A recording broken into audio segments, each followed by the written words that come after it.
The emergency room at Chicago Memorial was running on its usual controlled chaos when Sofia Marino heard the child screaming. She'd been waiting for 3 hours with her sprained wrist, a mishap involving her ancient apartment's equally ancient radiator, and had long since memorized every crack in the beige walls, every flicker of the fluorescent lights overhead. The magazines on the side table were from 2019. The coffee from the vending machine tasted like battery acid, and her wrist throbbed with a steady pulse that matched her growing impatience. But the sound of that child's wailing cut through everything else. Preparing and narrating this type of story took us long efforts and hard work. So if you are enjoying the story, please consider subscribing to our channel. It wasn't the normal crying of a sick or injured kid. Sofia had worked enough shifts at Little Learners Daycare to recognize different types of childhood distress. This was pure, inconsolable anguish, the kind that came from somewhere deeper than physical pain, the kind that made her chest tighten with instinctive need to help. She looked around the waiting room. Everyone else had gone still, their faces wearing identical expressions of discomfort and irritation. A businessman in an expensive suit glared at his phone. An elderly woman clutched her purse tighter. A teenage boy turned up his headphones. No one moved to help. The automatic doors slid open, and a man strode through carrying a small boy who couldn't have been more than 4 years old. The child's face was buried against the man's shoulder, his small body racked with sobs that seemed too big for his tiny frame. Sofia's breath caught. The man was striking in a way that made you look twice tall and broad-shouldered, probably in his late 30s, with dark hair silvered at the temples and a face that belonged on Roman statues. He wore a charcoal suit that probably cost more than Sofia's monthly rent, and he moved with the kind of confidence that suggested he was used to rooms rearranging themselves around him. But it was his eyes that held her attention. Dark brown, almost black, and currently filled with a desperation that cracked his otherwise composed exterior like fault lines in marble. "Please," he said to the triage nurse, his voice carrying a slight Italian accent that made the words sound like a prayer. "My son, he won't stop crying. He's been like this for 2 hours. I don't know what's wrong." The nurse, a tired-looking woman in her 50s named Janet, according to her badge, barely looked up from her computer screen. "Is he injured? Bleeding? Difficulty breathing?"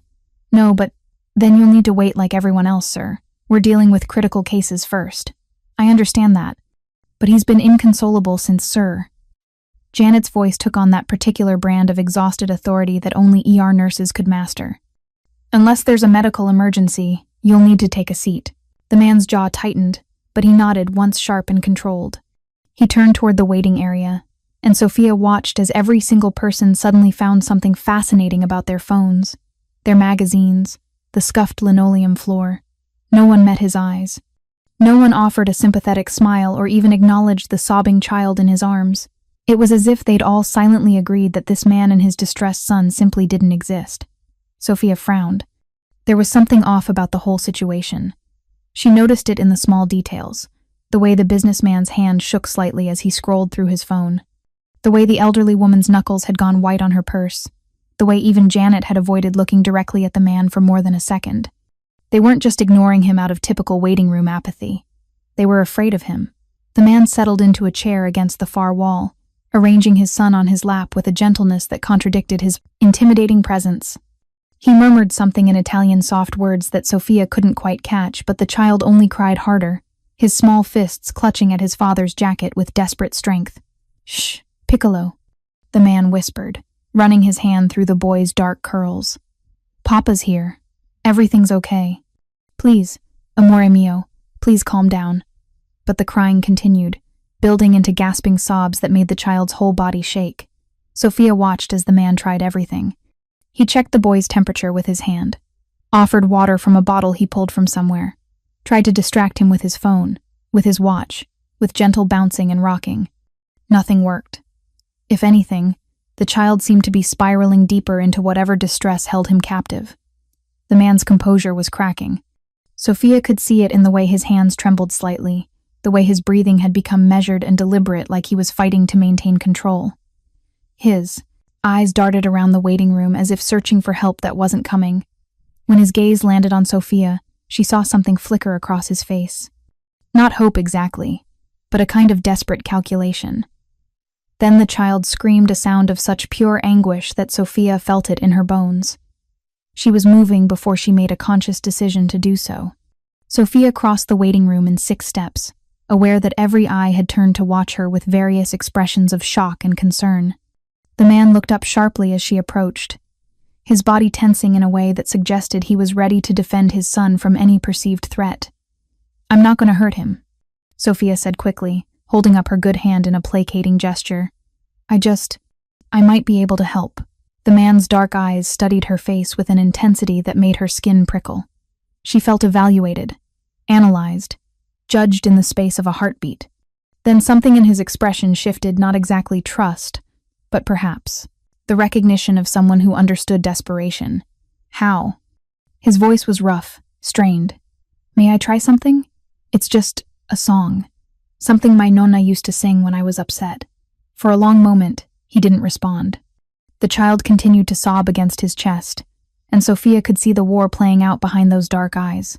Logic versus instinct. Control versus the need to try anything that might help his son. Finally, he nodded. "Please." Sofia knelt down beside them, bringing herself to eye level with the child. Up close, she could see that the boy was beautiful dark curls, olive skin, thick lashes, currently spiky with tears. His little face was blotchy and red from crying, his nose running, his chest hitching with each breath. "Hey there, Tesoro," Sofia said softly. "Can you look at me?"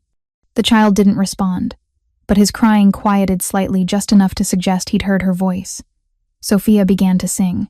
The lullaby rose from somewhere deep in her memory, from those years before her nonna had died, before Sofia had left the small Italian neighborhood where she'd grown up. It was an old song, not the standard Italian lullabies that appeared in children's books or movies, but something older, regional, specific to the small village in Campania, where her grandmother had been born. "Dormi, dormi, bel bambin, re divin, fa la nanna, nella braccia della mamma. Dormi, dormi, o fantalin, re divin, re divin." Her voice was soft, untrained, but warm, carrying the melody her grandmother had sung to her through countless childhood nights, when bad dreams had seemed too real, or the world had felt too big and scary. The effect was immediate and startling. The child's crying stopped as if someone had flipped a switch. His small body went still in his father's arms, and slowly, so slowly, he turned his tear-streaked face toward Sofia.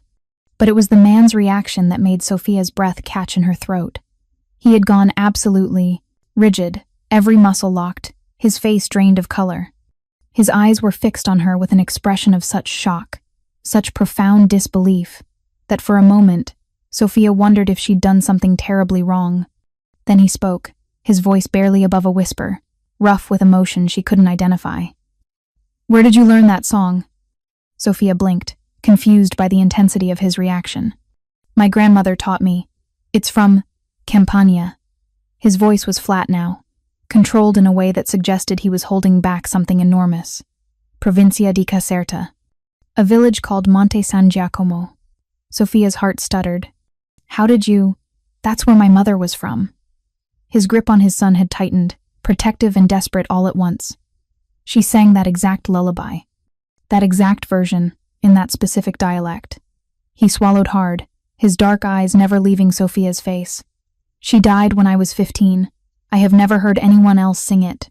Not once in 23 years. The waiting room had gone silent. Even the ambient sounds of the ER, the beeping monitors, the distant conversations, the shuffle of footsteps seemed muted. Sofia could hear her own heartbeat thundering in her ears. "That's impossible," she whispered. "And yet here you are." His voice carried something dangerous now, something that made the hair on the back of Sofia's neck stand up. "Singing my mother's lullaby to my son in a Chicago emergency room at 2 a.m. The child had stopped crying completely now. He was staring at Sofia with wide, wondering eyes, his small chest still hitching occasionally with residual sobs. Slowly, tentatively, he reached out one chubby hand toward her. "Ancora," the boy whispered. Again. Sofia looked from the child to the father, seeing something in both their faces that made her chest tight with emotions she couldn't name. There was a story here, layers of grief and loss, an impossible coincidence that she didn't understand. But the child was calm now, peaceful, looking at her like she'd just given him something precious and necessary. So, Sofia sang again. This time, she watched the man's face as the lullaby filled the space between them, watched as his carefully constructed mask cracked further with each note, watched tears gather in his dark eyes, tears he didn't seem aware he was shedding, watched as one hand came up to cover his mouth, as if physically holding back the emotions threatening to break free. When she finished, the child had relaxed completely against his father's chest, his breathing deep and even, his eyes drooping with exhaustion. "He's asleep," Sofia said unnecessarily. The man didn't respond immediately. The emergency room at Chicago Memorial was running on its usual controlled chaos when Sofia Marino heard the child screaming.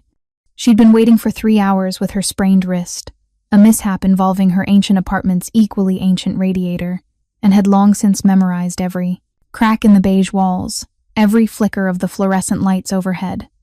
The magazines on the side table were from 2019. The coffee from the vending machine tasted like battery acid, and her wrist throbbed with a steady pulse that matched her growing impatience. But the sound of that child's wailing cut through everything else. It wasn't the normal crying of a sick or injured kid. Sofia had worked enough shifts at Little Learners Daycare to know different types of childhood distress.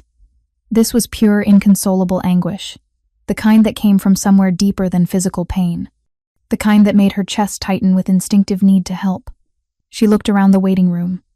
Everyone else had gone still, their faces wearing identical expressions of discomfort and irritation.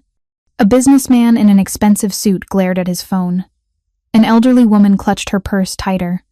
A teenage boy turned up his headphones. No one moved to help. The automatic doors slid open, and a man strode through carrying a small boy who couldn't have been more than 4 years old. The child's face was buried against the man's shoulder, his small body racked with sobs that seemed too big for his tiny frame.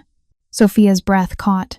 The man was striking in a way that made you look twice tall and broad-shouldered, probably in his late 30s, with dark hair silvered at the temples and a face that belonged on Roman statues. He wore a charcoal suit that probably cost more than Sofia's monthly rent, and he moved with the kind of confidence that suggested he was used to rooms rearranging themselves around him. But it was his eyes that held her attention, dark brown, almost black, and currently filled with a desperation that cracked his otherwise composed exterior like fault lines in marble. "Please," he said to the triage nurse, his voice carrying a slight Italian accent that made the word sound like a prayer.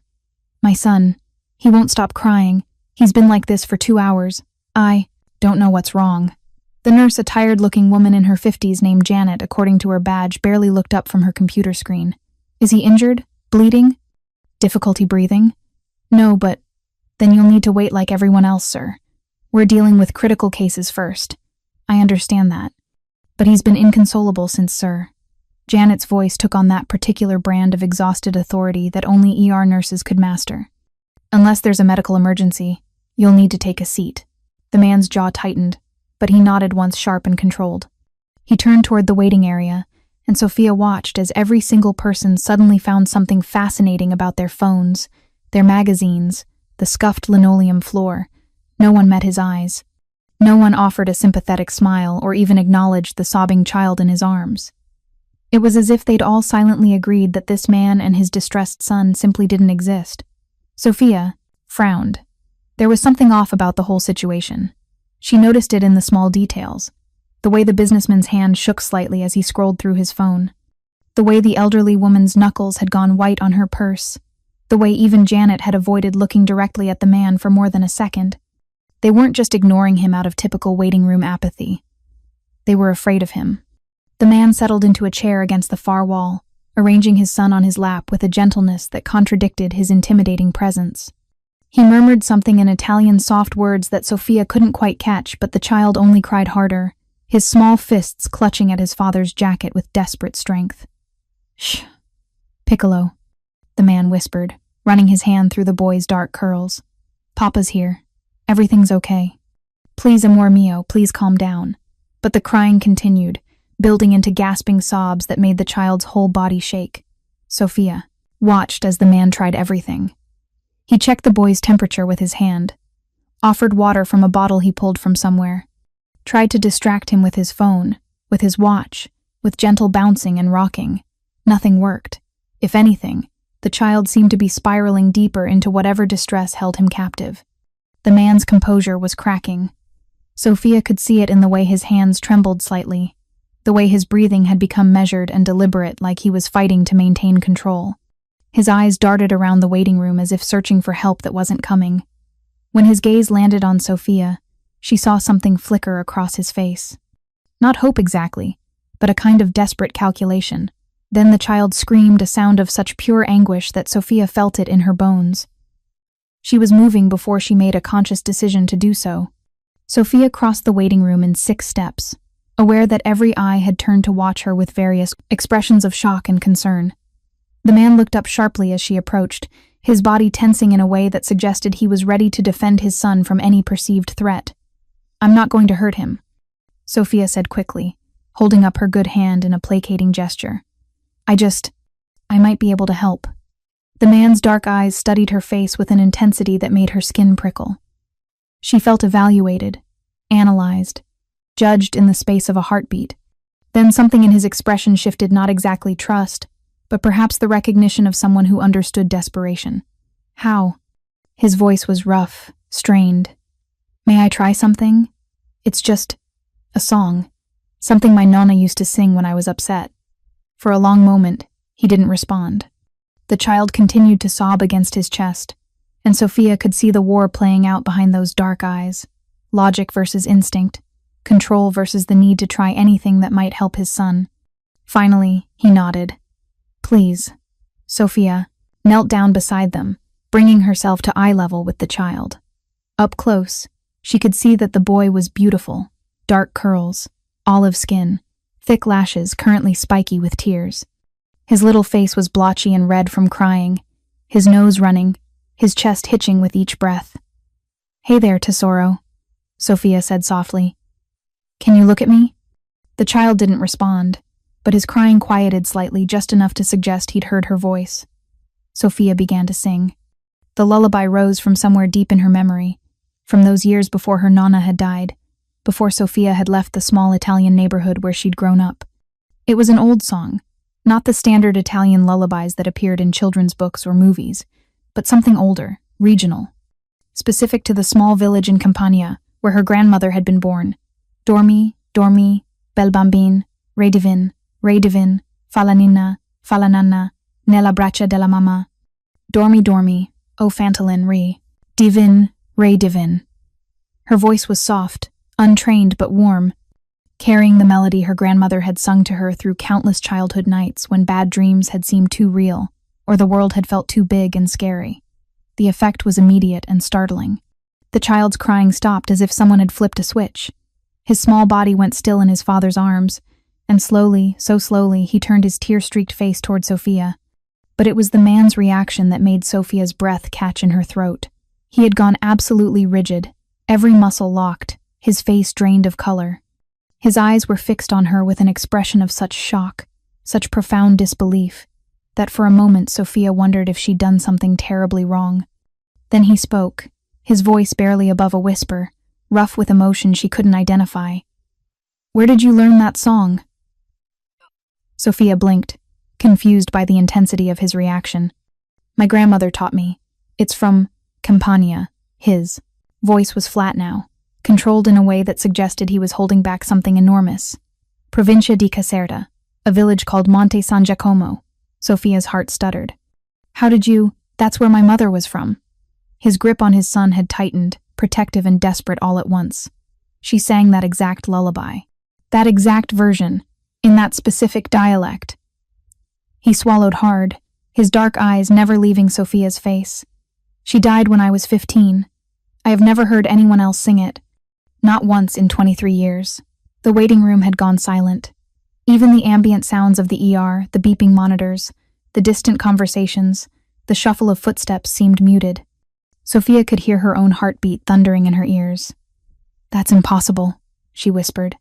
"And yet here you are." His voice carried something dangerous now, something that made the hair on the back of Sofia's neck stand up. "Singing my mother's lullaby to my son in a Chicago emergency, in a room at 2 a.m. The child had stopped crying completely now. He was staring at Sofia with wide, wondering eyes, his small chest still hitching occasionally with residual sobs. Slowly, tentatively, he reached out one chubby hand toward her. Ancora? The boy whispered. Again. Sofia looked from the child to the father, seeing something in both their faces that made her chest tight with emotions she couldn't name. There was a story here, layers of grief and loss and impossible coincidence that she didn't understand. But the child was calm now, peaceful, looking at her like she'd just given him something precious and necessary. So Sofia sang again. This time, she watched the man's face as the lullaby filled the space between them. Watched as his carefully constructed mask cracked further with each note. Watched tears gather in his dark eyes, tears he didn't seem aware he was shedding. Watched as one hand came up to cover his mouth, as if physically holding back the emotions, threatening to break free. When she finished, the child had relaxed completely against his father's chest, his breathing deep and even, his eyes drooping with exhaustion. "He's asleep," Sofia said unnecessarily. The man didn't respond immediately. He was staring down at his son with an expression of such tender devastation that Sofia had to look away. When he finally spoke, his voice was hoarse. "Thank you." 2 simple words, but they carried the weight of the world. "I've tried everything tonight. Everything. Nothing worked until..." He trailed off, shaking his head. "Until you." Sofia started to stand, but his hand shot out and caught her wrist not hard, but with enough urgency to stop her. His touch was warm through the thin fabric of her sleeve. "Wait. Please."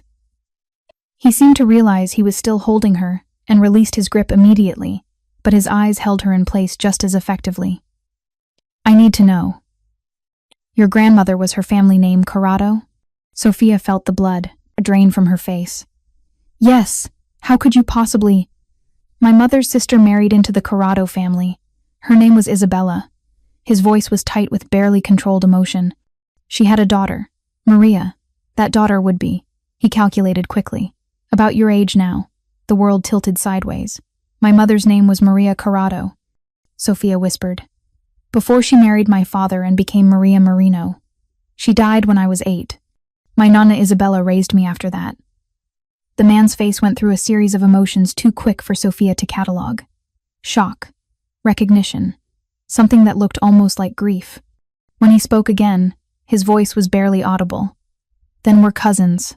Distant, but..." He shook his head as if trying to clear it. "My mother spoke of Isabella's daughter, of her granddaughter. She wanted to reconnect with that side of the family, but then she got sick and..." His jaw clenched. There was never time. Sofia couldn't breathe, couldn't think. The ER waiting room felt like it was spinning around her. "What's your name?" she asked, though part of her wasn't sure she wanted to know the answer. "Dante." He shifted his sleeping son's weight in his arms. "Dante Marcello. And this is my son Matteo." Marcello. The name ricocheted through Sofia's memory. Her nonna had spoken that name sometimes, late at night when she thought Sofia was asleep, always with a mixture of sadness and something darker. Regret, maybe. Or fear. "Your family," Sofia said slowly. "They're from Naples, aren't they?" Something shuddered in Dante's expression. "You know what my family does?" It wasn't a question. Sofia thought about the fear in the waiting room, the way people had avoided looking at him, the expensive suit and the quiet authority, and the way he carried himself like someone used to being obeyed without question. She thought about the stories her nonna had told her, carefully edited. Sofia had always suspected about the family they'd left behind, in Italy, about why they'd come to America, about doors that were better left closed. "I can guess," Sofia said quietly. Dante studied her face for a long moment, and Sofia had the unsettling feeling that he was making some kind of decision about her, about what to do with this impossible coincidence that had brought them together in a Chicago ER at 2 a.m. Finally, he stood, cradling his sleeping son with practiced ease. "I need to get Matteo home, but..." He reached into his jacket with his free hand and pulled out a business card. Heavy stock, simple design, just a name and a phone number. "Call me. Tomorrow. We should talk." Sofia took the card, though her hand was shaking. "About what?" "About family." Dante's voice was soft, but it carried an undercurrent of something else. Something that made Sofia think of deep water and hidden currents. About songs that no one should remember. About... He glanced down at his sleeping son, and his expression softened in a way that transformed his entire face. "About the fact that you just gave my son something I haven't been able to give him in weeks. Peace. What's been wrong?" Sofia asked. Why was he so upset? Dante's face closed off immediately, the vulnerability disappearing behind that controlled mask. It's complicated. Family complications. He adjusted Matteo's weight in his arms. Call me tomorrow, Sofia. Please, I think. He paused, seeming to choose his words carefully. I think you might be exactly what we need. Before Sofia could respond, 3 men in dark suits appeared from somewhere in the ER. She hadn't even noticed them before and positioned themselves around Dante with practiced precision, security, bodyguards. Of course he had bodyguards. Mr. Marcello, one of them said quietly. The car is ready. Dante nodded, then looked back at Sofia one more time. Tomorrow, he repeated. Then he was moving toward the exit, his sleeping son secure in his arms, his guards creating a protective barrier around them both. Sofia stood in the middle of the waiting room, clutching a business card and trying to process what had just happened. Around her, the other patients had returned to their phones and magazines, the tension that had filled the room, slowly dissipating like smoke. Miss Marino? Janet the nurse called from the triage desk. We're ready for you now. But Sofia barely heard her. She was staring at the card in her hand, at the name embossed in simple black letters. Dante Marcello. She thought about her Nana's stories, about the family they'd left behind, about the warning her grandmother had given her before she died. Some doors, Sofia Mia, are meant to stay closed. Some parts of our past are better forgotten. Sofia looked toward the exit where Dante had disappeared with his son and his guards. She had a feeling she was about to open a door that would change her life forever. The question was whether she'd be able to close it again when she realized what was on the other side. Sofia didn't sleep that night. She sat in her tiny studio apartment radiator still broken, wrist still throbbing, and stared at Dante Marcello's business card like it might suddenly catch fire. At 3 a.m., she pulled out the old photo album her Nana had left her. Most of the pictures were of Sofia's childhood, of her mother before the cancer took her, of family gatherings in their small Italian neighborhood on the south side. But tucked in the back, in a pocket Sofia had discovered years after her grandmother's death, were older photographs. Italy, the village of Monte San Giacomo, black and white images of women in dark dresses standing in front of stone houses. And there, in one photo that had faded to sepia with age, 2 young girls with their arms around each other, both smiling at the camera with identical bright eyes. On the back, in her Nana's handwriting, Isabella e Lucia, 1965, Sorelle per sempre, sisters forever, Sofia's grandmother and Dante's mother. Before marriage, before children, before whatever had driven them apart. She traced her finger over the photograph, seeing her own features echoed in her Nana's young face, seeing Dante's dark eyes reflected in his mother's smile. Family. At dawn, Sofia finally made her decision. She picked up her phone and dialed the number on the card. He answered on the first ring, his voice alert despite the early hour. Sofia, how did you know it was me? I've been waiting. A pause. Did you sleep? No. You? No. She heard something in the background, a child's voice, high and happy. Matteo, awake and apparently recovered from whatever crisis had brought them to the ER. How's your wrist? Sprained. They wrapped it and sent me home with ibuprofen. Sofia took a breath. I found a photo of our grandmothers. They looked happy together. Silence on the other end of the line. Then, quietly, my mother had the same picture. She kept it in her jewelry box. I found it after she died. What happened between them, Dante? Why did they lose touch? That's a long story. One that's better told in person. She heard him moving, heard a door close, muffling the sound of Matteo's voice. Have breakfast with us. This morning. I'll send a car. I can drive myself. You have a sprained wrist and probably didn't sleep. Let me send a car, Sofia. Please. There was something in his voice, not quite a plea, but close to it. Sofia thought about Matteo's tear-streaked face, about the way Dante had looked at her when she sang his mother's lullaby, about family and coincidence, and the feeling that her life had just pivoted in a direction she couldn't yet see. Okay, she said. Send the car. 1 hour. Dante's voice warmed slightly. Thank you, Sofia. For last night. For this morning. For, he trailed off, then continued in Italian. Per averci ricordato che la famiglia trova sempre la via di casa. For reminding us that family always finds its way home. Sofia's throat tightened. See you in an hour. After she hung up, she stood in her tiny bathroom and looked at herself in the mirror. Same brown eyes she'd always had. Same dark hair that she never quite knew what to do with. Same slight frame that made her look younger than her 28 years. But something felt different. Like she was standing on the edge of something enormous, looking down into depths she couldn't measure. Some doors are meant to stay closed, her Nana had warned. But Sofia had never been very good at following warnings. She stepped into the shower and began getting ready to meet her family. The car that arrived exactly 1 hour later was a black Mercedes with tinted windows and a driver who introduced himself simply as Marco. He was polite, professional, and Sofia noticed the way his jacket hung slightly heavier on one side, the telltale sign of a concealed weapon. "Mr. Marcello's residence is about 20 minutes north," Marco said as they pulled away from her. "Apartment building. In Kenilworth. Where Chicago's true wealth lived behind gates and security systems. Where houses were called estates and had names instead of just addresses." Sofia's stomach knotted with anxiety. They drove north along Lakeshore Drive, the early morning sun turning Lake Michigan into a sheet of hammered gold. The city slowly transformed around them from urban density to suburban sprawl, to the kind of manicured perfection that came with serious money. The Marcello estate sat behind iron gates, at the end of a tree-lined drive. The house itself was stunning, a modern interpretation of Italian villa architecture, all clean lines and cream-colored stone, with expansive windows that probably cost more than most people's cars. Gardens stretched in every direction, maintained with the kind of precision that required a full-time staff. Marco pulled up to the front entrance, and before Sofia could reach for the door handle, it was opened by another man in a dark suit, more security. "Miss Marino," the man said with a slight nod. "Mr. Marcello is expecting you. This way, please."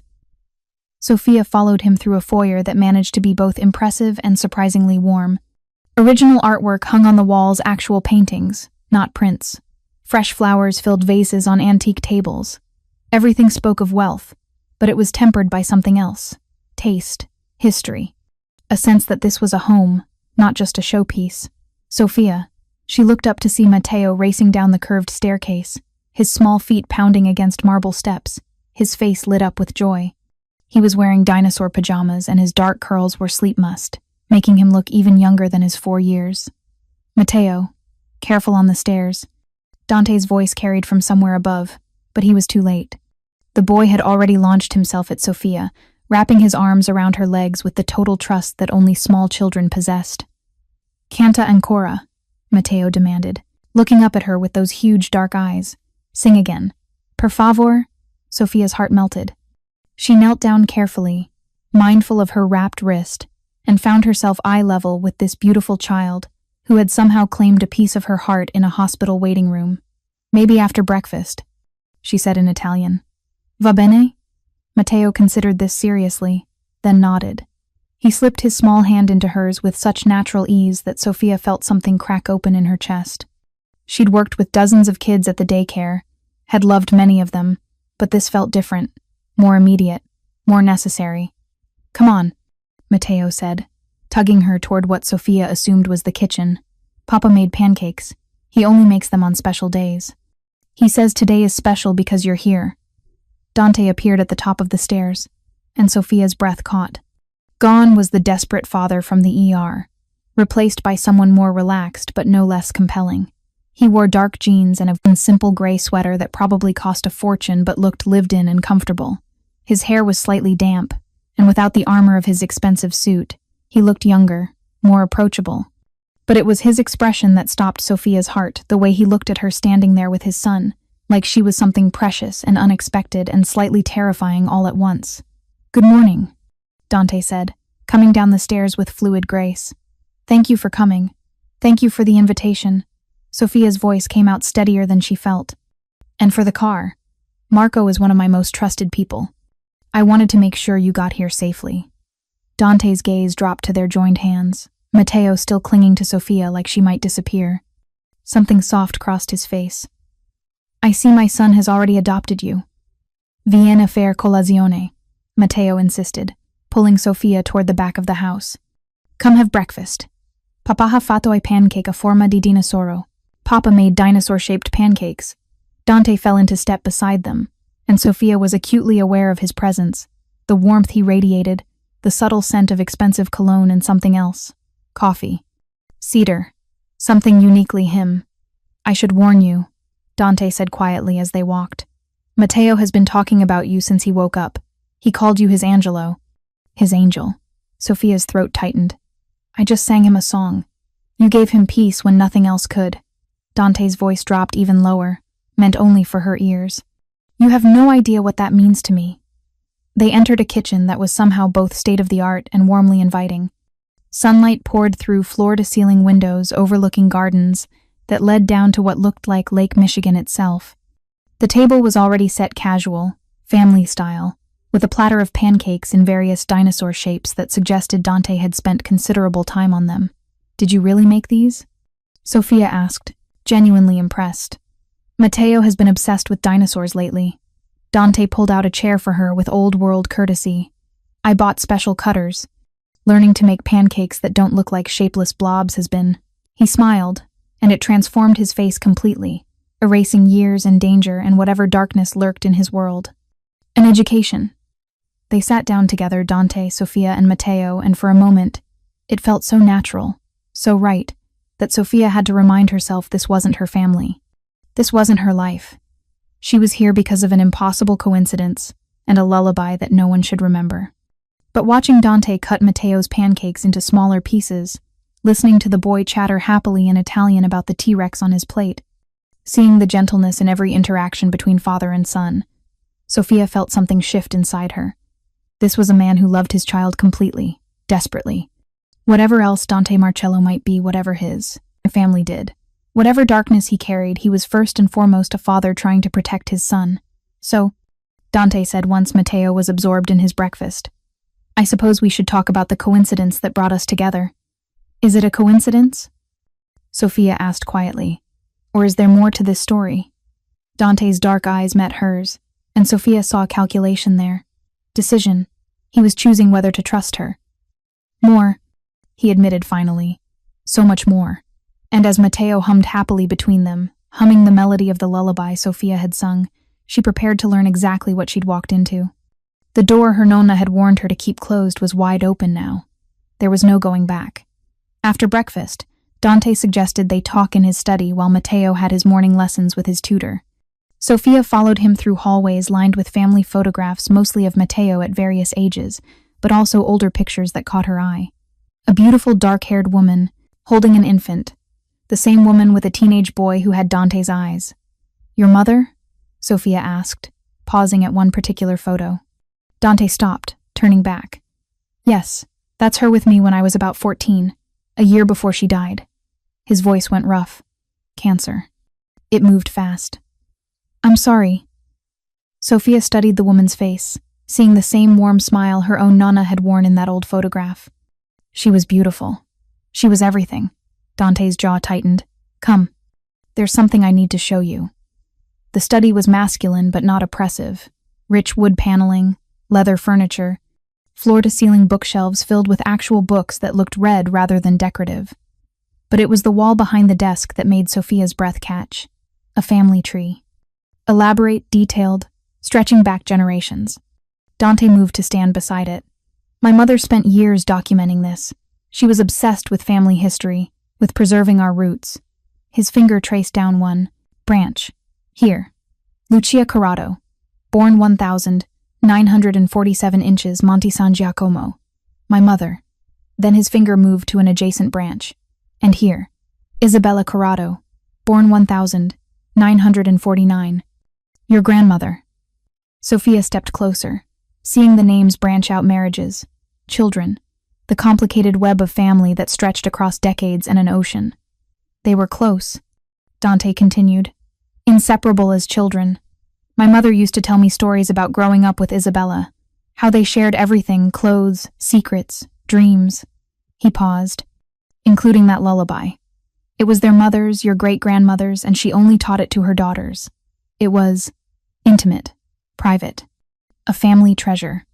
So why did they lose touch? Sofia asked, though she suspected she knew the answer. Dante was quiet for a long moment.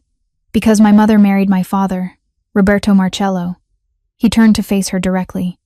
And my father was as connected to the Camorra. There it was. The truth Sofia had suspected, but they hadn't wanted to acknowledge. The Camorra, the Neapolitan Mafia, one of the oldest and most powerful criminal organizations in the world. Isabella disapproved, Dante continued. Begged my mother not to marry into that life. When my mother refused to listen, Isabella left Italy entirely. Came to America with her husband and daughter, your mother, and cut off all contact. His voice carried old pain. My mother tried to reconnect many times over the years. Letters, phone calls. Isabella never responded. By the time my mother got sick, by the time she was desperate enough to try one last time, he trailed off. Isabella had already died. And your mother had died years before that. Sofia's legs felt weak. She sank into one of the leather chairs. My nonna never spoke about her sister. I found that photograph after she died, tucked away. When I asked my father about it once, he just said that some family history was better left in the past. Isabella was protecting you, Dante said, quietly. From this world. From us. He moved to the window, his silhouette backlit by morning sun. She was right to do so. Then why am I here, Dante? Why did you ask me to come? He turned back to her, and the vulnerability in his expression made her chest ache. Because last night, for the first time in 3 months, my son slept through the night. Because when you sang to him, he calmed in a way he hasn't since. Dante's voice cracked. Since his mother died. The words hit Sofia like a physical blow. Matteo's mother, Alessandra. She died 6 months ago. Dante's face had gone hard, controlled in a way that suggested he was barely holding himself together. Car accident. She was coming home from her sister's house and a drunk driver ran a red light, his hands clenched at his sides. Matteo was in the car with her. Oh my God. He survived with minor injuries. Physically. Dante's voice dropped to barely above a whisper. But he watched his mother die, Sofia. Watched them cut her out of the wreckage. Watched the paramedics try to save her and fail. He's 4 years old, and he watched his mother die. Tears blurred Sofia's vision. She thought about Matteo's inconsolable crying in the ER, about the way he'd clung to his father, about the desperation in Dante's eyes when nothing could calm his son. He has nightmares, Dante continued, almost every night. Wakes up screaming for his mama. During the day, he has these episodes, panic attacks. The therapist calls them where he becomes inconsolable. Nothing helps. Nothing calms him. He looked at Sofia with raw need. Until that lullaby. The lullaby his grandmother sang to you when you were a child, Sofia said, understanding flooding through her. The lullaby my mother sang to me, yes. And the lullaby I sang to Matteo when he was a baby, before Alessandra died and everything fell apart. Dante moved closer to her. But my Italian isn't as good as my mother's was. I never learned all the verses, never perfected the dialect. I've tried singing it to him during his episodes, but it's not. It's not right. Not the way my mother sang it. Not the way, he stopped. Not the way you sang it. Sofia's heart was racing. Dante, what exactly are you asking me? He knelt down in front of her chair, bringing himself to her eye level in a gesture that was both powerful and humble. I'm asking you to help my son heal. To teach him that lullaby. To give him back a piece of his grandmother that I can't give him myself. His dark eyes searched hers. I'm asking you to be part of our lives, Sofia. However you're willing, whatever you're comfortable with. I work at a daycare, Sofia said, her voice shaking. I make barely enough to cover rent. I have a sprained wrist and a broken radiator and absolutely no experience with, she gestured around them, at the wealth and privilege and danger that Dante's world represented. I don't care about any of that. Dante's hand came, not touching her, but close enough that she could feel the warmth. I care that my son trusts you. I care that you carry my mother's lullaby in your voice. I care that you're family, Sofia. Real family.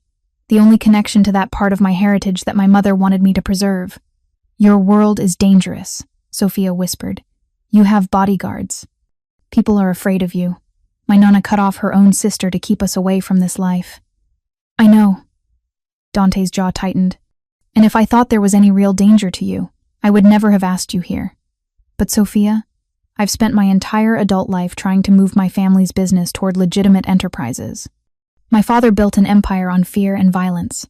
I'm trying to build something different, something my mother would have been proud of. Does your father know you're doing this? My father had a stroke 3 years ago. He's alive, but diminished. I run everything now. Dante's voice went hard. And I run it my way. Sofia looked at this man kneeling in front of her, this powerful, dangerous man who was also a grieving widower and a desperate father. She thought about Matteo's small hand in hers, about the way the boy had called her his angel, about family and loss and the lullaby that connected them all. What would this arrangement look like? She asked carefully. Relief flooded Dante's face. Whatever you want it to. You could come a few times a week, spend time with Matteo, teach him songs, help him work through his grief. I'll pay you. I don't want your money for this. Sofia, if I do this, it's because Matteo needs help and I can give it to him. Not because you're paying me. She met his eyes steadily. I'm not an employee, Dante. I'm family. You said so yourself. Something shifted in his expression, surprise, respect, and something warmer that made Sofia's pulse quicken. You're right. I apologize. He stood, offering his hand to help her up. Family, no transaction, just us helping each other. Sofia took his hand, feeling the warmth of his grip, the strength held carefully in check. I'll need to give notice at the daycare. 2 weeks. Take whatever time you need. We'll work around your schedule. And I want to understand what I'm getting into, Sofia continued. Your world, your business, the risks. I need full transparency, Dante. No secrets. His jaw tightened. Some secrets are meant to protect you. And some secrets get people killed when they don't know what they're walking into. Sofia held his gaze. My terms. Complete honesty, or I walk away right now. They stood there in his study, hands still joined, both of them testing the other's resolve. Finally, Dante nodded slowly. Complete honesty. You'll get it. But Sofia, his grip tightened slightly. Once you know everything, you can't unknow it. Some truths change how you see the world. I'll take that risk. Then sit down. Dante released her hand and moved to the bar in the corner, pouring 2 glasses of amber liquid. Because this conversation requires whiskey, and it's going to take a while. Sofia accepted the glass, took a fortifying sip, and settled in to learn exactly what family meant in the world of Dante Marcello. 3 hours later, Sofia's head was spinning with information. Dante had been thorough, brutally honest, holding nothing back. He'd explained the Camorra's structure, his family's place in it, the territories they controlled, the businesses they ran both legitimate and otherwise. He'd told her about the violence he'd witnessed, the choices he'd had to make, the enemies who still circled like sharks waiting for weakness. But he'd also shown her the financial records of the legitimate businesses he was building, the community programs his mother had started that he'd expanded, the transition plan that would, over the next decade, move the Marcello family completely out of criminal enterprise. It's slow, Dante admitted. You can't. Just walk away from this world. People depend on the structure we provide: protection, mediation, economic opportunity. If I pulled out too quickly, the vacuum would fill with something worse, more violent, less controlled. So you're the lesser evil? Sofia asked. I'm trying to be no evil at all. Eventually, he refilled her glass. My mother always said that every family has the power to change, to be better than the generation before. I'm trying to honor that. Sofia studied his face, seeing the weight he carried. Does Matteo know what your family does? He's 4. He knows his papa works, that sometimes that work is serious and important. He knows he has security because we're a prominent family. Dante's expression softened. He doesn't know the rest. And if I have my way, he never will. By the time he's old enough to take over, there won't be anything illegal left to inherit. That's a good dream. It's more than a dream. It's a promise I made to Alessandra. Dante's voice went rough.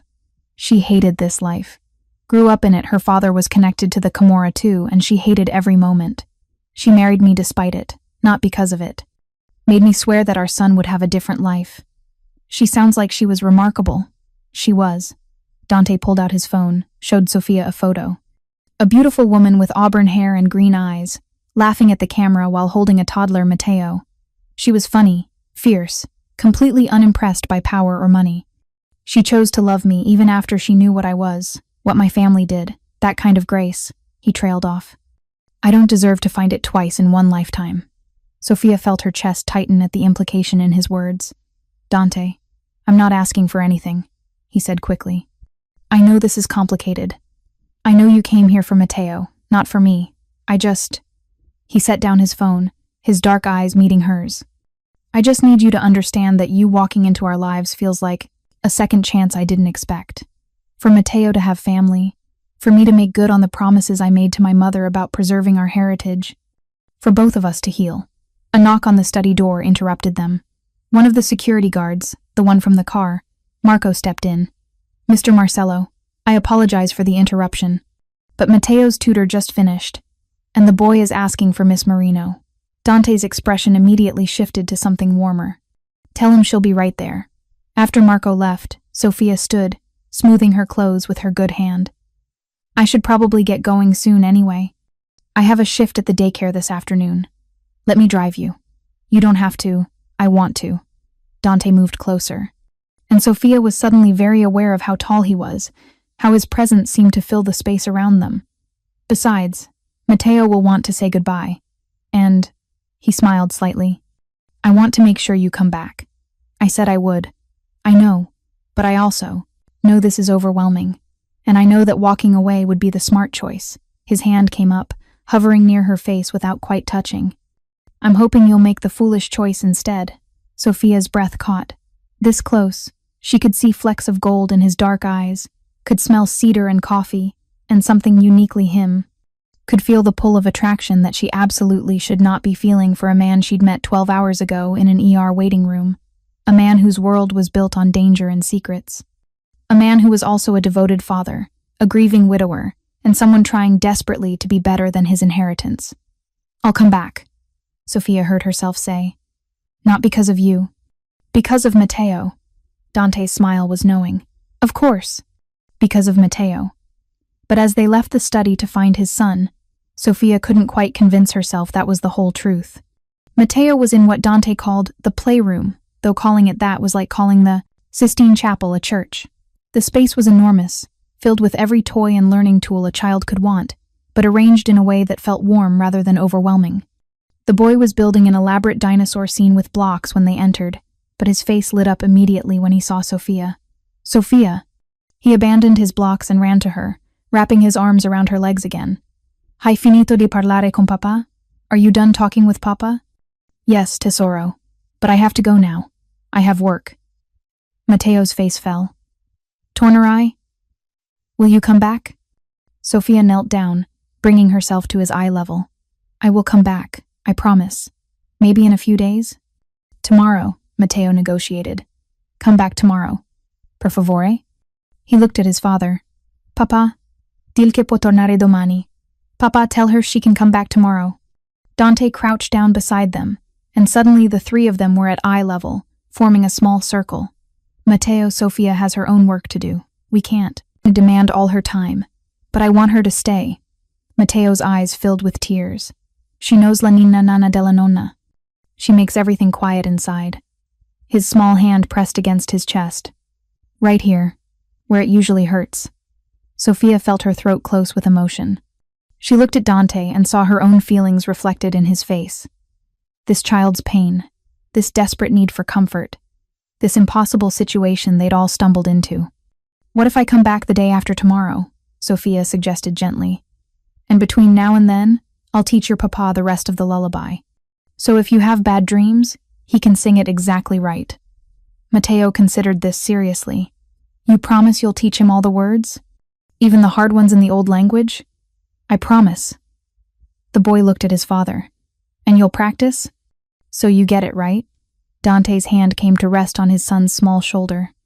I'll practice until I'm perfect. I promise you, Piccolo. Matteo seemed satisfied with this. He threw his arms around Sofia's neck, hugging her with the total trust of a child who decided she was safe. Ti voglio bene, Sofia, he whispered against her ear. I love you. Sofia's eyes burned with tears. It was too soon, too fast, too much. But this child had lost his mother 6 months ago, and his heart was so desperately hungry for connection that he was ready to pour all his affection onto someone who'd simply shown him kindness.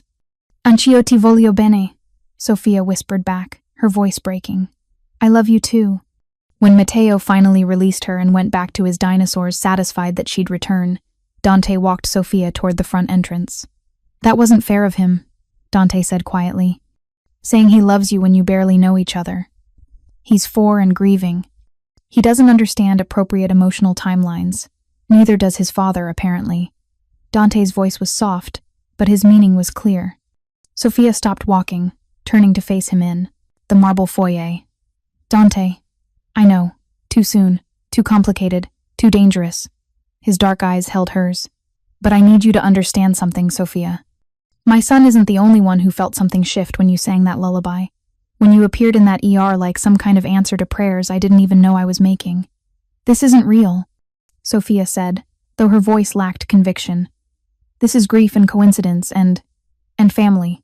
Dante stepped closer. And recognition. And the feeling that maybe, just maybe, the universe isn't completely random. That maybe my mother sent you to us. Sofia wanted to argue, to be logical, to protect herself from whatever this was building between them. But standing in his home, with the echo of Matteo's laughter drifting from the playroom, with Dante looking at her like she was something precious and necessary, logic felt very far away. I'll come back day after tomorrow, she said finally. But Dante, we need to take this slowly, whatever this even is. Slowly, he agreed. We'll take everything slowly.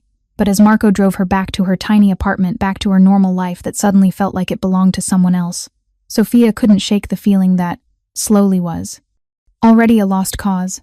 She'd walked into Dante Marcello's life singing a lullaby. She had a feeling she'd never really leave.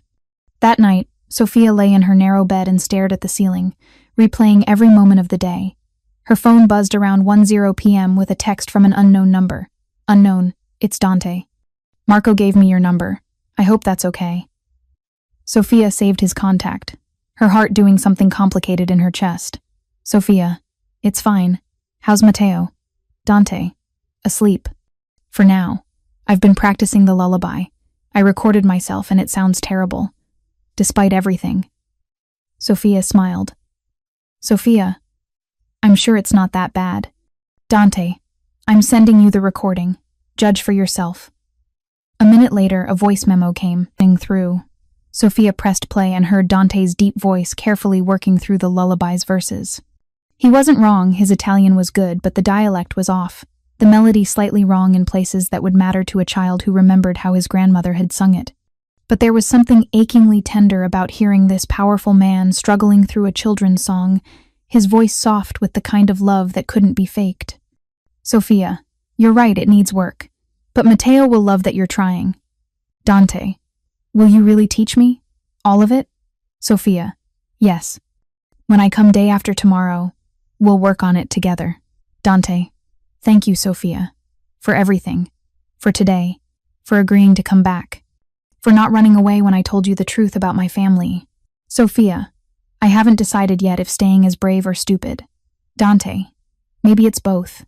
Maybe all the best decisions are. Sofia stared at that message for a long time before responding. Sofia, get some sleep, Dante. You'll need your energy to keep up with a 4-year-old. Dante, good night, Sofia. Dream well. Sofia set down her phone and closed her eyes, but sleep was a long time coming. When she finally drifted off, she dreamed of dark eyes and a child's laughter, and a lullaby that seemed to echo across generations, pulling her toward a family she'd never known she'd lost, toward a life she'd never imagined she wanted.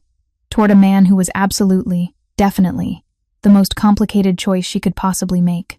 But as her nonna had always said, Il cuore vuol quello che vuol, the heart wants what it wants, and Sofia's heart, inconveniently, seemed to have made its choice in a Chicago ER at 2 a.m. Everything else was just details. The next day at Little Learner's daycare felt surreal. Sofia went through the motions, wiping noses, mediating disputes over toys, reading picture books in her animated voice that made the children giggle, but her mind was elsewhere. In Kenilworth, in a mansion that felt like a home despite its size, with a 4-year-old boy who'd claimed her heart in a matter of hours, and with his father, who'd looked at her like she was a miracle he didn't quite believe in. Earth to Sofia? Her co-worker Jenna said during nap time, waving a hand in front of her face. You've been staring at that wall for 5 minutes. What's going on with you? Sofia blinked, focusing on her friend's concerned face.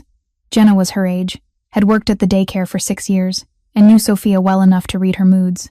Nothing. Just tired. My wrist is bothering me. Jenna's eyes narrowed. Liar. You get a specific look on your face when you're thinking about a man, all dreamy and distracted. She gasped dramatically. Oh my God, did you meet someone at the ER? It's not like that, Sofia protested, even though her face was heating. It's totally like that. Spill. Now. Sofia glanced around the room full of sleeping toddlers, then sighed. Okay, yes, I met someone, but it's complicated. Complicated how? Is he married? Widowed? Kids? A son? 4 years old. Jenna's expression softened. And you're already attached to both of them, aren't you? Sofia's throat tightened. How do you always know? Because you're the most caring person I've ever met, and you've been lonely since your nonna died. You're basically a magnet for people who need love. Jenna squeezed her hand. Just be careful, okay? Single dads can be complicated, especially if they're still grieving. If only that was the only complication, Sofia thought. Her phone buzzed in her pocket. She pulled it out discreetly and saw a text from Dante. Dante, Matteo keeps asking when you're coming back. I told him tomorrow, but I'm not sure he understands time yet. He's drawn you 17 pictures. Sofia's heart melted. She quickly typed back. Sofia, 17? That's very specific. Dante, I counted. They're all of you with dinosaurs. Apparently you're a dinosaur expert now in his mind. Sofia, I know exactly 3 facts about dinosaurs, all of which I learned from picture books. Dante, then you'll need to learn more. Matteo's current obsession is velociraptors. Be prepared for extensive questioning. Sofia smiled at her phone, and when she looked up, Jenna was watching her with knowing eyes. You're glowing, Jenna said. Like, actually glowing. This guy must be special. He is, Sofia admitted. But it's still really new and really complicated, and I'm probably making a huge mistake. Or maybe you're making the best decision of your life.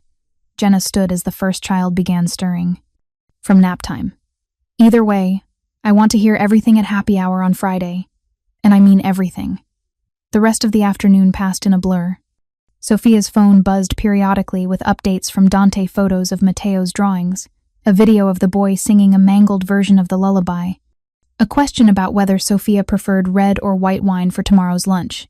It felt domestic, natural, like they'd been part of each other's lives for years instead of hours. It felt dangerous. That evening, Sofia's father called. Bella. His familiar voice came through the phone, warm with affection. How's your wrist? Better. The swelling is going down. Sofia curled up on her threadbare couch, grateful for the sound of family. How's everything at the restaurant? Her father owned a small Italian restaurant in their old neighborhood, nothing fancy, but beloved by locals for its authentic food and warm atmosphere. He'd been running it for 30 years, since shortly after he and Sofia's mother had married. Busy as always. Mrs. Castellani came in today and asked about you. Said she hasn't seen you at church lately. Sofia felt a pang of guilt. Since her nonna died, she'd drifted away from the tight-knit Italian community she'd grown up in. Too many memories. Too much grief. I'll try to visit this weekend, she said, though she wasn't sure if that was true. Bella, you don't have to pretend with me. I know it's hard going back there without Nonna Isabella. Her father's voice softened. She wouldn't want you to avoid the neighborhood because of her memory, though. She'd want you to keep those connections alive.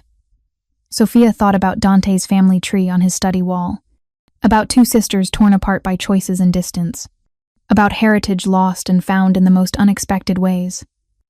Papa, she said carefully, did Nonna ever talk about her life in Italy, before she came here? A long pause. Sometimes. Why? Did she ever mention having a sister? The silence that followed was heavy, loaded. When her father spoke again, his voice had changed. Where is this coming from, Sofia? I found an old photograph. 2 girls. Nonna wrote on the back that it was her and her sister Lucia. Sofia, why didn't anyone tell me she had a sister? That I had family I never knew about? Her father sighed deeply. Because your Nonna didn't want you to know. She made me promise, made your mother promise before she died, that we'd never speak of the Marcellos. Sofia's heart stopped. You know about them. Of course I know about them. Everyone from the old neighborhood knew the Marcello name, knew what they were connected to. Her father's voice turned sharp. Is that what this is about? Did you somehow find Lucia's family? Papa, Madonna Santa, Sofia, tell me you haven't gotten involved with them. It's not like that. I met someone by coincidence. There are no coincidences with people like that. Her father's voice rose in a way it rarely did. Sofia, your nonna cut off her own sister to protect your mother from that world. She gave up family, history, everything she knew in Italy, because she didn't want that darkness touching her daughter. Or her granddaughter. Dante is trying to leave that life behind, Sofia argued. He's transitioning his family's business to legitimate. Dante, you're on a first-name basis. With Roberto Marcello's son? Her father made a sound of distress. Dio mio, Sofia, what have you done? I sang a lullaby to his son. That's all.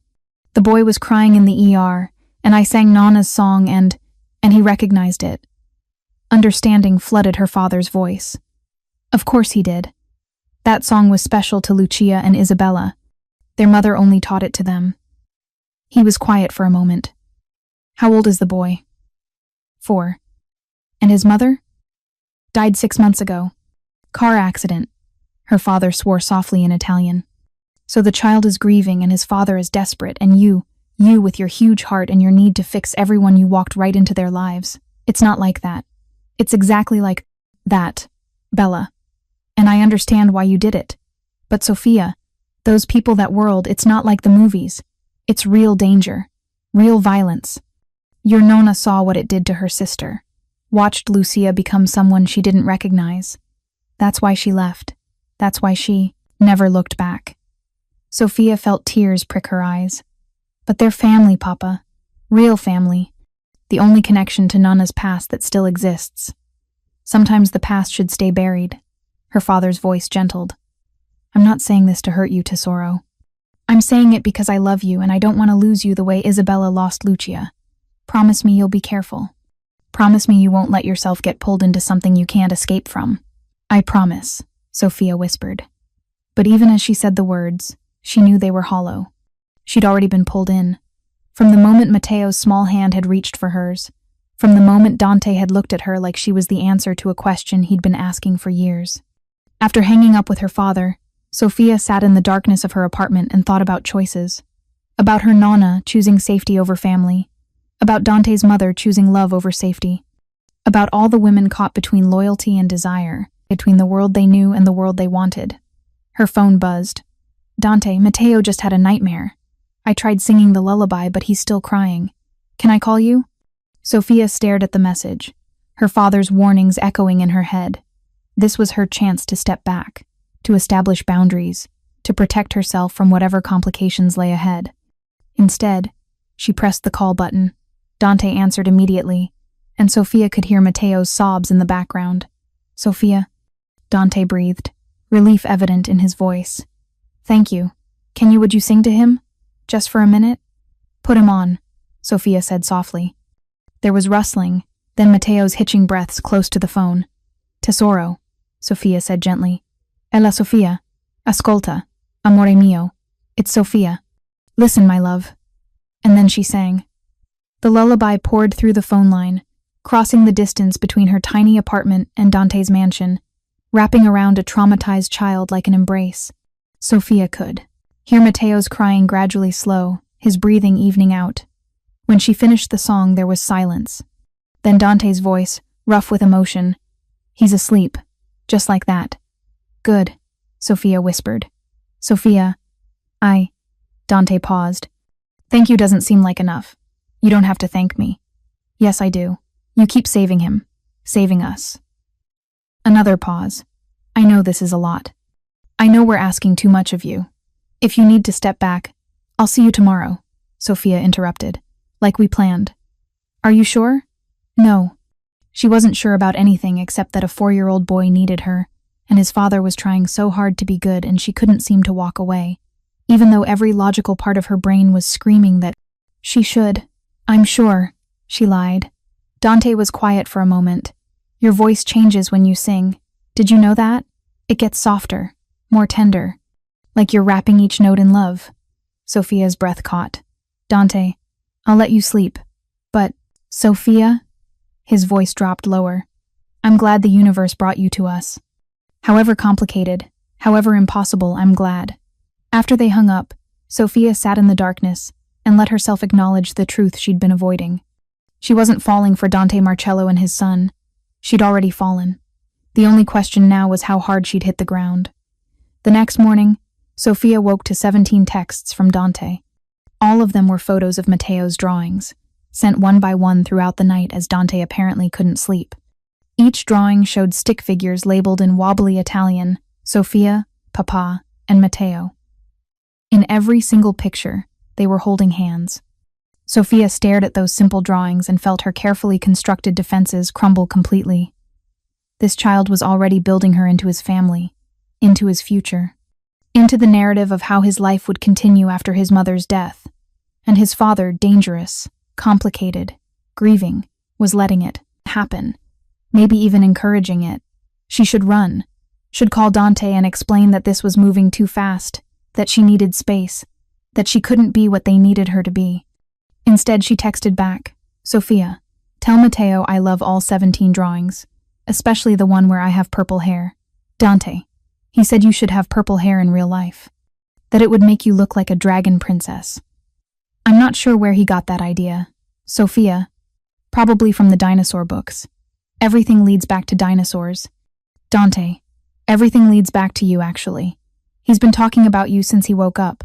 Asked if you could move into the house so you'd be here when he has nightmares. Sofia's heart clenched. Sofia, what did you tell him? Dante, that we'd have to ask you, that you have your own home and your own life, that we can't expect you to give up everything for us. The words sat on her screen, heavy with implication. Because that's what Dante was really asking, wasn't it? Not explicitly, not with demands or pressure, but the invitation was there, hovering in the subtext of every conversation. Join us. Be ours. Let us be yours. Sofia, I'll be there at noon, like we planned. Dante, we'll be waiting. Sofia set down her phone and stared at her apartment, at the broken radiator she couldn't afford to fix, at the thrift store furniture, at the life she'd built that was small and safe and entirely her own. Then she thought about Matteo's smile, about Dante's rare moments of vulnerability, about a lullaby that connected her to a heritage she'd never fully known, about family. She got up and started getting ready, choosing her clothes with more care than usual. A soft green sweater that brought out her eyes, dark jeans that actually fit properly, the silver earrings her nonna had given her for her 18th birthday.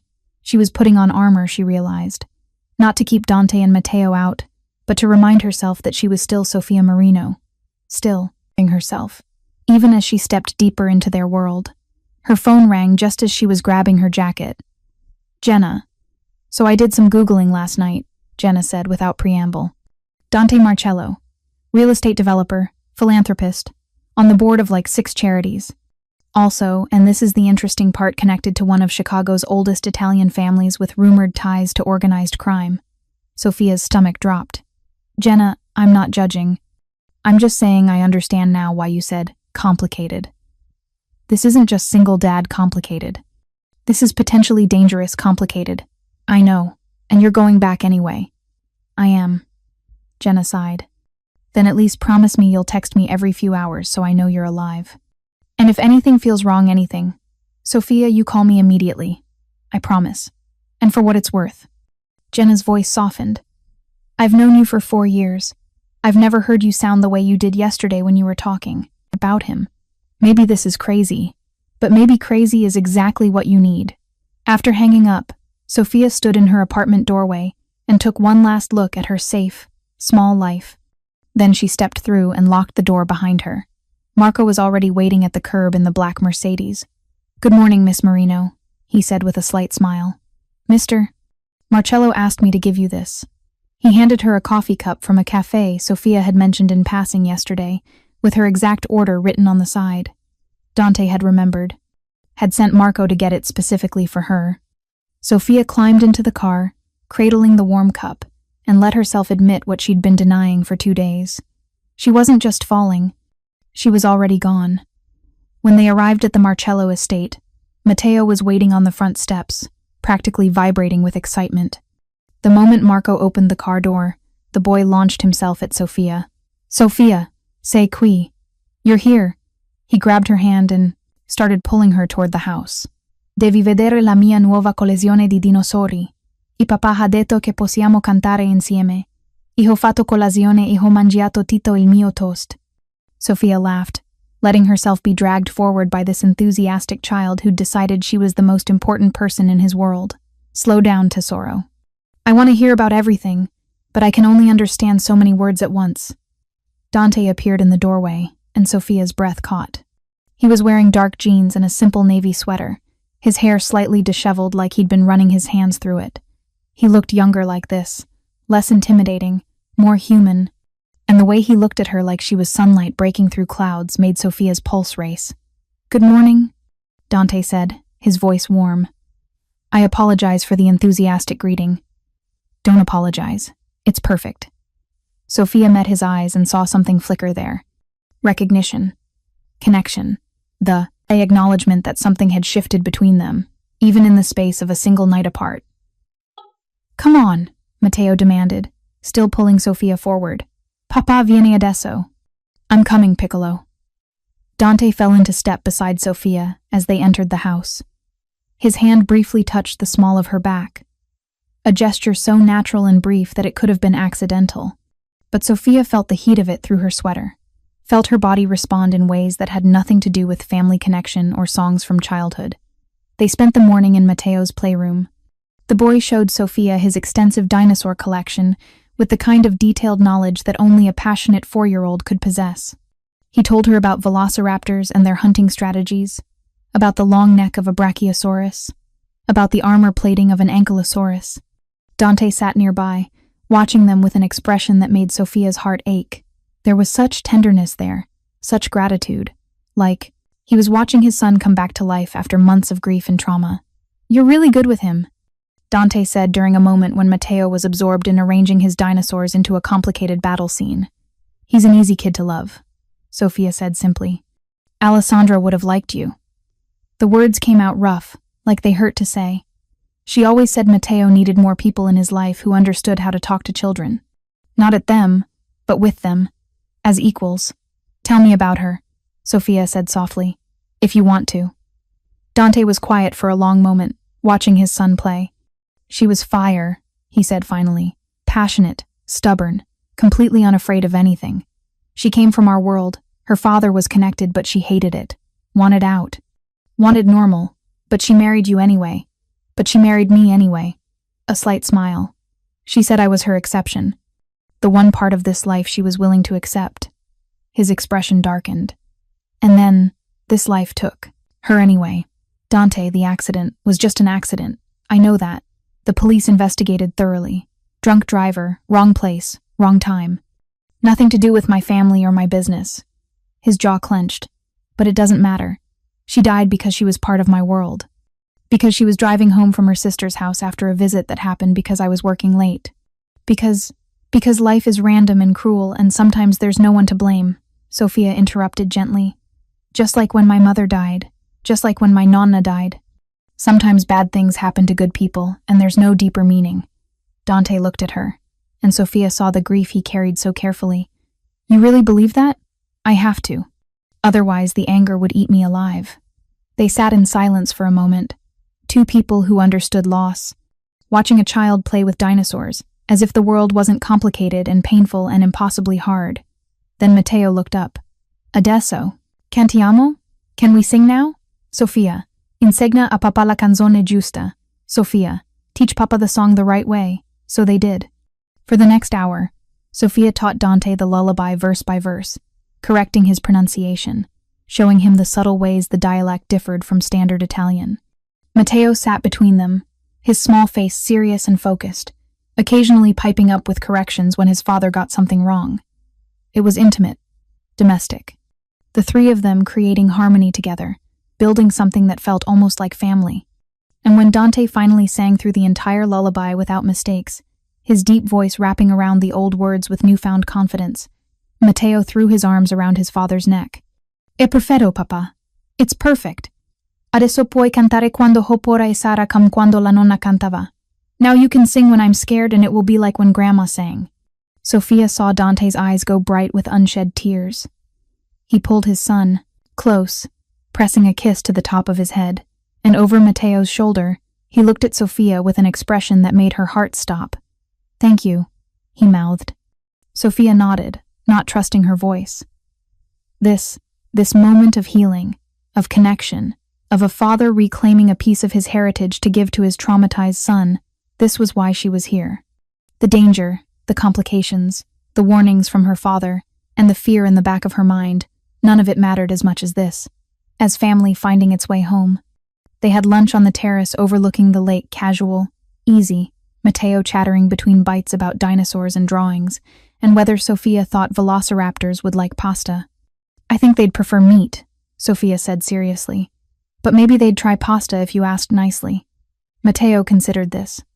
What if we made dinosaur-shaped pasta? Then they'd have to eat it because it's their cousins. Dante laughed, an actual, genuine laugh that transformed his face, completely. "I'm not sure that's how it works, Piccolo." After lunch, Matteo's energy finally crashed. He curled up on the outdoor sofa with his head in Sofia's lap, his eyes drooping despite his best efforts to stay awake. "I'm not tired," he mumbled in Italian. "I just need to rest my eyes for a minute." "Of course," Sofia agreed, running her fingers gently through his curls. "Just a minute." Within seconds, he was asleep. Dante watched them from across the table, his expression unreadable. "You're a natural with him. I work with kids. It's not that special. It is to him. To us." Dante stood, moved to sit beside them on the sofa carefully, so as not to wake Matteo. "Sofia, I need to ask you something, and I need you to be completely honest with me." Sofia's heart rate picked up. "Okay. Are you here because you feel obligated? Because we're family, because Matteo needs help?" He held her gaze steadily. "Or is there something else?" The question hung between them, heavy with implication. Sofia could lie, could protect herself, could keep this relationship safely defined as family helping family. But Dante was looking at her with complete openness, making himself vulnerable in a way she suspected he rarely did. And he'd asked for honesty, so she gave it to him. "At first, it was about Matteo," she said quietly. "About helping a child who needed something I could give. About family connection." She paused, gathering courage. "But then you looked at me in the ER like I was a miracle. And you brought me into your home and showed me your life and trusted me with your son and your secrets. And you." She trailed off, not sure how to finish. "And I what?" Dante's voice was soft, his eyes never leaving her face. "And you made me feel seen," Sofia whispered. "Like I mattered. Like I was part of something bigger than my small life. Like maybe I could be important to someone again." Dante's hand came up to cup her face, his thumb tracing across her cheekbone in a bada, gesture that was becoming familiar, cherished. "Sofia Marino," he said quietly. "You walked into a hospital waiting room and sang a song no one should remember. You calmed my son when nothing else could. You came into my home knowing what my family is, what I am, and you didn't run." His dark eyes held hers with fierce intensity. "You're not just important, you're essential. To him, to me. Dante, I know it's too soon. I know it's crazy. I know every logical reason why this shouldn't work." His forehead came to rest against hers, their breath mingling in the small space between them. "But I haven't felt this alive since Alessandra died. Haven't felt like maybe the future could hold something good." Sofia's eyes closed. She should pull away, should establish boundaries, should protect her heart from what was clearly becoming more than family connection. But Matteo was sleeping peacefully in her lap, trusting her completely. And Dante was holding her face like she was precious, looking at her like she was the answer to questions he'd stopped asking. And for the first time since her nonna died, Sofia didn't feel alone. "This is crazy," she whispered. "Completely insane," Dante agreed. "My father warned me away from you. He's smart, you should listen to him. I'm going to get hurt. Probably.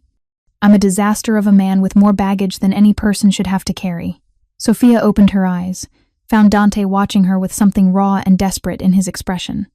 "But if you stay anyway," he continued, his voice rough. "If you choose this, choose us. Despite everything I promise you, I will spend every day trying to be worthy of that choice." "You don't have to be worthy," Sofia said. "You just have to be honest, and present, and willing to let me in. I can do that." Dante's thumb traced her lips gently. "I am doing that. With you, I can be more than what this family made me, more than the weight I carry. They stayed like that for a long moment, foreheads touching.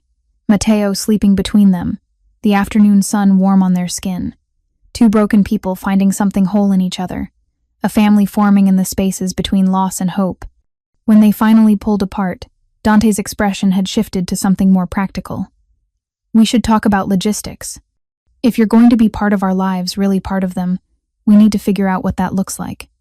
I still have my job at the daycare. Keep it. I don't want you giving up your independence. Dante's hand found hers, their fingers interlacing naturally. But maybe you could come here a few times a week? Spend time with Matteo, have dinner with us, help him work through his grief? That sounds good. And Sofia? His grip on her hand tightened. What we just said to each other about feelings, about connection, we don't have to rush that part. We can take time to figure out what this is between us. We can take time, Sofia agreed. But even as paid, she said it, she knew the truth. They'd already crossed too many lines, already let themselves feel too much. Time wouldn't slow this down. If anything, it would just give them more opportunities to fall deeper. Matteo stirred in her lap, his eyes fluttering open. He looked up at Sofia, then at his father, then smiled with the simple contentment of a child who felt safe. Sogni d'oro? Sofia asked gently. Sweet dreams? Si. Matteo sat up, rubbing his eyes. Ho sognato che vivevi che cantavi ogni giorno e non avevo più incubi. I dreamed that you lived here and sang every day and I didn't have nightmares anymore. Sofia's throat tightened. She looked at Dante and saw her own emotions reflected in his face, the weight of a child's hope, the responsibility of trying not to let him down. Maybe one day, Sofia said carefully. For now I'll come visit as much as I can. Is that okay? Matteo thought about this seriously, then nodded. Va bene.